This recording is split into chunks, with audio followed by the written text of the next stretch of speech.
back to another video, everyone, on overcoming retroactive jealousy.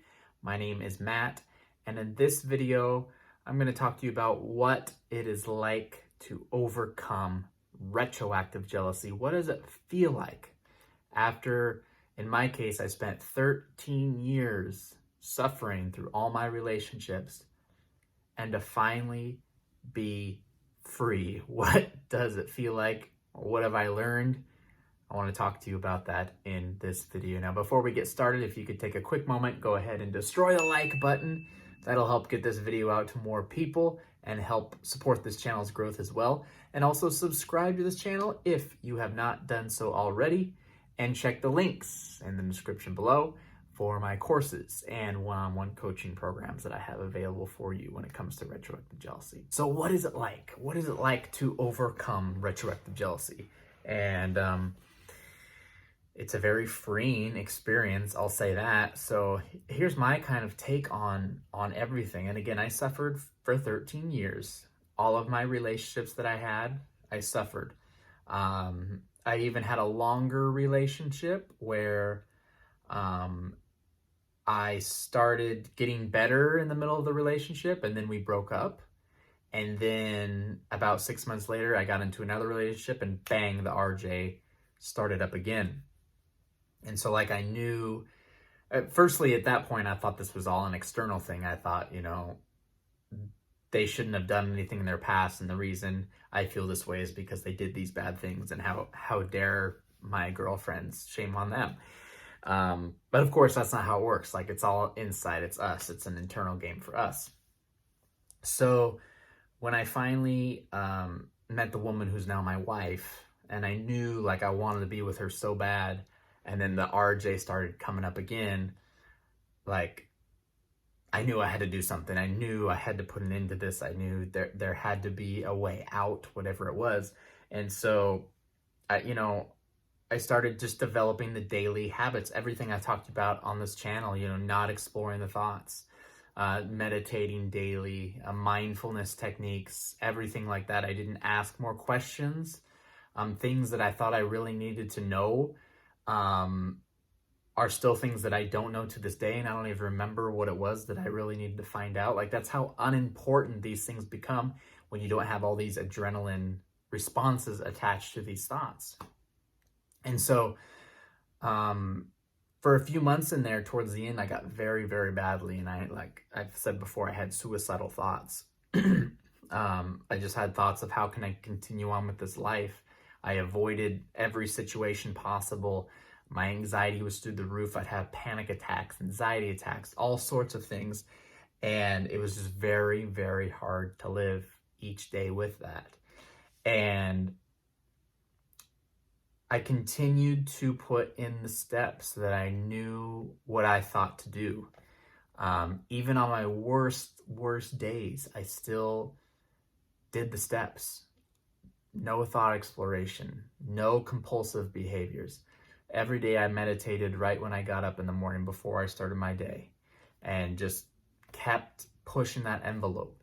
Even though I felt crappy, even though I wanted to stay home and not go to a social outing or something, I still went to those things. Even though I didn't want to go to work, I still went to work. Regardless of how I felt, I continued my days as if I didn't even have RJ. Did it feel good? No. Did it work? Yes.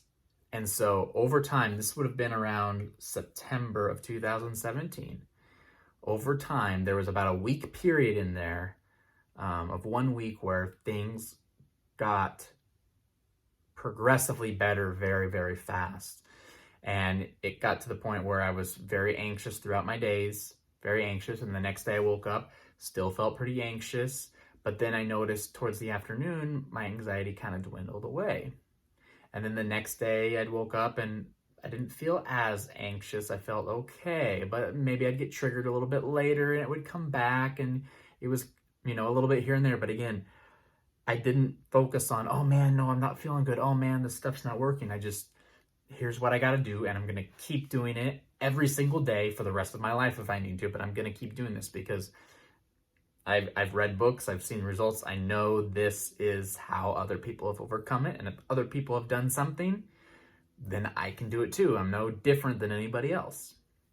And so I just kept it up. I kept it up.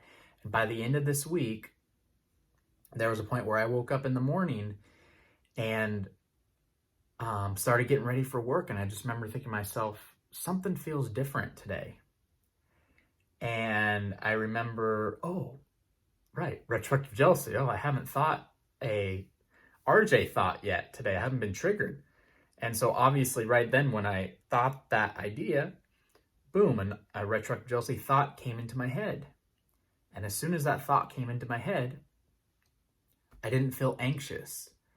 I felt no emotional response to that thought whatsoever. And I was like, whoa. And it was like an out of body experience, almost like, wait a minute, this thing that's these. And so then I thought another thought that bothered me, nothing. Another thought that bothered me, nothing. And just this general idea of the past and everything, I tried to bog down my mind with it. And my mind almost responded with like, why are you thinking about this stuff? Like, you got to go to work. Like, let's go. And there was no anxiety attached to it at all. And I was just, I didn't want to jump the gun and be like, oh, I've overcome this thing. But part of me knew that I had, if that sounds weird at all, part of me knew that I had. And so I went to work that day. Again, no responses. That night, no responses. And then in the morning, like I kept meditating. I kept doing everything I knew just in case it would come back. And by golly gee, it never did. And still to this day, I know the exact thoughts that used to bother me, and I don't think about them anymore because there's no adrenaline attached to them. And I have to really, really try hard to think about it. And if I do try hard to think about it, no emotion comes up.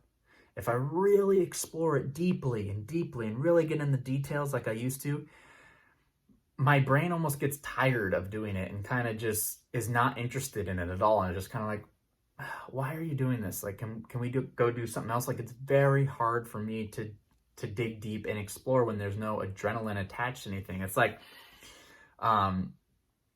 watching a TV show that's uninteresting to you, and you have to sit there for 30 minutes and watch a show that you don't care about, that's really boring. Like, your brain goes, okay, why are we doing this? There's no point in this. Like, your brain starts to be on your side. And that's almost the best I can describe to getting over RJ, but it's a very freeing experience, a very noticeable experience. Like, you'll notice when it happens and when it starts to lose its grip and when you start to feel better. And then, gradually it'll get better. And then, one day it's just not there. These emotional responses, these triggers are not there. And again, and I say this, it wasn't that I fixed my confidence level 100%. It's not that I fixed all this thing 100%, but I fixed this anxiety that I had. I fixed it. And again, when you have no triggered, emotional, highly charged responses to thoughts, you can think them and nothing happens. You feel no emotion. And when you feel no emotion, your brain will find something else to just think about it. There's no point. There's no point in thinking these anymore. It's no longer your habit of thought. There's no longer this emotion attached to it, and your brain's done with it. And that's exactly what it was in these specific things. And at that point, once I had kind of overcome the anxiety, then I could then start focusing on my own self-confidence. Then I could start, building myself up a little bit and, understanding thoughts a little more and what thoughts are. And, if the past really does matter in these things, then it's much easier to figure those things out when you don't have all this anxiety behind it. So it was then after that where I really started studying this stuff and understanding it more and realizing it, rereading a lot of these retroactive jealousy books, rereading a lot of these mindfulness books without all my anxiety and really understanding, oh, okay, yes, this makes sense. And then again, I started getting more knowledgeable on it. And then that's when I was able to really break free from these clutches to where, like, if my wife were to share something about her past now, I know it wouldn't bother me. I know that I'd be able to, to overcome it. If something did sit uneasy with me, it wouldn't be this whole retroactive jealousy situation. I'd just kind of be like, oh, okay. And, that's not relevant. Thanks for telling me. let's go see a movie. And I can kind of deal with it that way. Like it's really cool. It's really cool. And it's cool in the sense that I know you're going to get there too. And it's just a matter of time. And just the main thing is you don't have to do it all in one day. You don't have to focus on a million things at once to try to conquer it. The main thing I always suggest is just focus on the mindfulness aspect of it, the not doing the compulsions, not any of these things.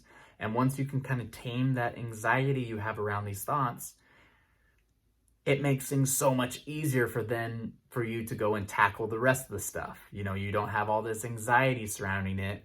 So it's much easier to read, to understand things, to, learn things and to put them into action. So compared to where I was 3 years ago, compared to now, is unbelievable. Compared to where I was, 3 years ago in the month of September, compared to 3 years ago in the month of October, like a 1 month thing was a complete and utter transformation. And again, that just had to do with putting in the steps every single day, doing them no matter what, and just feeling incredible and feeling my own confidence raise up when I knew that it was starting to work, and when these anxious thoughts and things weren't bogging me down all the time. And then finally got to the point where I just wasn't feeling those responses anymore. It's fantastic. And it's fantastic when you get there and breathe that breath of fresh air and know that you've done it and you've conquered it. And I applaud you, and I look forward to that moment for you, because it really, really is life-changing. So thanks for letting me share that with you guys. If you enjoyed this video, go ahead and smash the like button. That'll help get this video out to more people that need to see it. Subscribe to the channel, of course, if you have not done so already, and click the notification bell so you're alerted when I post a new video. And also check out the links in the description below to my courses and my coaching program and the Facebook group that's absolutely free to join. So thanks again for joining me today, everyone. See you in the next video.